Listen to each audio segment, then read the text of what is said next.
Hi, hello. Good afternoon to everybody. I am Mrs. Ramya from Department of Physics, Assistant Professor from Siam Institute of Technology. Let's move to the lecture on laser. So especially laser, we have the different parts of lasers are there. Now here we are going to see only semiconductor diode laser. Let's see. There are two types of semiconductor lasers are there. So first one, semiconductor diode laser. What does it mean by semiconductor diode laser? It's specifically fabricated as a PN junction diode. So already we know about that junction diode. What does it mean by junction diode? It's made up of by the P and N type semiconductor material. So this diode emits laser light when it is forward biased.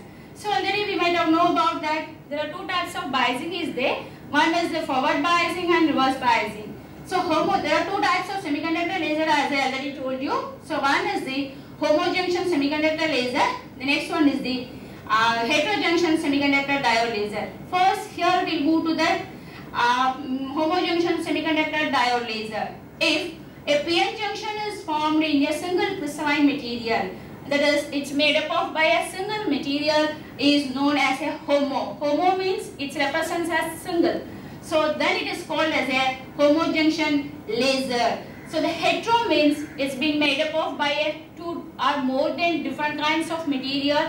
So it's made up of by that material is called it as heterojunction semiconductor diode laser. So the example for homojunction semiconductor laser is given here, single crystal of gallium arsenide. Now we will move to look into that with the basic principle and working mechanism of the homojunction semiconductor diode laser. Here we have the principle of the homojunction semiconductor diode laser. Is here given here. When a PN junction diode is forward biased, the electrons from N region and the holes from the P region cross the junction and recombine with each other. So already we know about the recombination. So during the recombination process, the light radiation, that means the photons is released from a certain specified direct band gap semiconductors like gallium arsenide. So this light radiation is known as recombination radiation. The photon emitted during the recombination stimulates other electrons and holes to recombine. As a result, stimulated emission takes place, which produces lasers. This is a basic principle and working principle of homojunction semiconductor laser. So generally we have the two types of semiconductors are there. One is the direct band gap semiconductors and indirect band gap semiconductor. Here we are using this direct band gap semiconductors. So the direct band gap semiconductor is nothing but during the recombination process, the photon is released. In this, if it is we are using indirect band gap semiconductor, means instead of photons, the phonons are released. Phonons are nothing but heat energy is released. That is the great discrimination between the direct band gap and indirect band gap semiconductors. Now we'll move to that working and the construction of the homojunction semiconductor laser. Let us see here the construction of the homojunction semiconductor laser.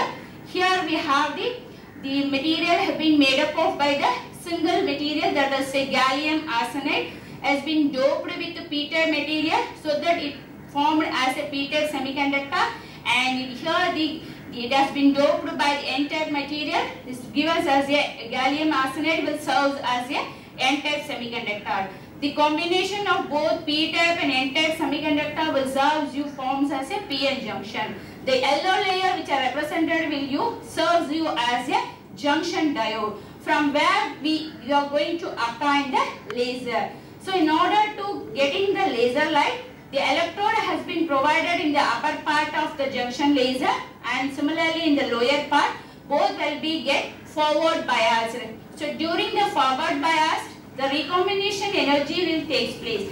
During the recombination, the photon will be liberated. So the liberated photon will induce some of the another electrons in the band gap. So that energy band again induces some of the recombination. So in such a way, the recombination will take place as in the cyclic form. So as a cyclic manner, which will lead to a many number of photons as well as stimulated will use you the required laser light. So the required laser light will comes out through from the polished surface region of the both the ends of the semiconductor laser, because these two ends will be serves you as a polished region, that will serves you as a active region also. So the two ends will be serves you as a optical resonator. So the yellow region, which is represented as a junction, will serves you as a active region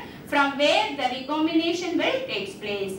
So here the working principle of as well as the construction of the homojunction semiconductor laser. So it has been, just now I have explained, which has been given as in the form of an bulletins. So and the PN junction is forward bias. That means what we have applied. So the electron and the holes are injected. So the junction region, considerable concentration. The region around the junction contains the large amount of electrons in the conduction band, large amount of holes in the valence band. If the population density is high, that means the population will get inverted. So the condition of population inversion is achieved. So already we know about the population inversion. That means creating the more number of atoms in the higher energy level. That will be known as a population inversion. The electron and holes recombine with each other. This recombination produces radiation in the form of light. And when the forward bias voltage is increased, more and more light photons are emitted. The light production instantly becomes stronger. The next one, this is the energy level diagram. Sorry, this one is the energy level diagram for the homojunction semiconductor laser. Again, this photon will triggers you. This photon will triggers you a chain of stimulated recombination, resulting in the release of photon in phase.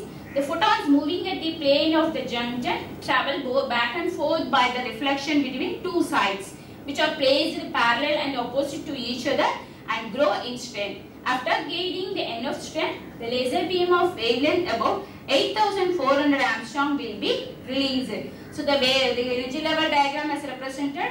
For this we have the P-type semiconductor as well as the N-type semiconductor has been represented, whose conductance band as well as the valence band is fully made up of or fully filled with, here the valence band is fully filled with the free holes and conduction band is fully filled with the free electron. So during the recombination from the electron will recombine with the positive holes in the valence band. During that time the recombination, the laser light will be get emitted. So this laser light, the photon will be liberated from this recombination. It will induces the some of the electron which are in the free electron. Again it will be get induced and recombine with each other. In such a way, more number of electron will recombine with the positive holes, will liberate the numerous number of laser light or laser photon, will gives you our required wavelength of laser light.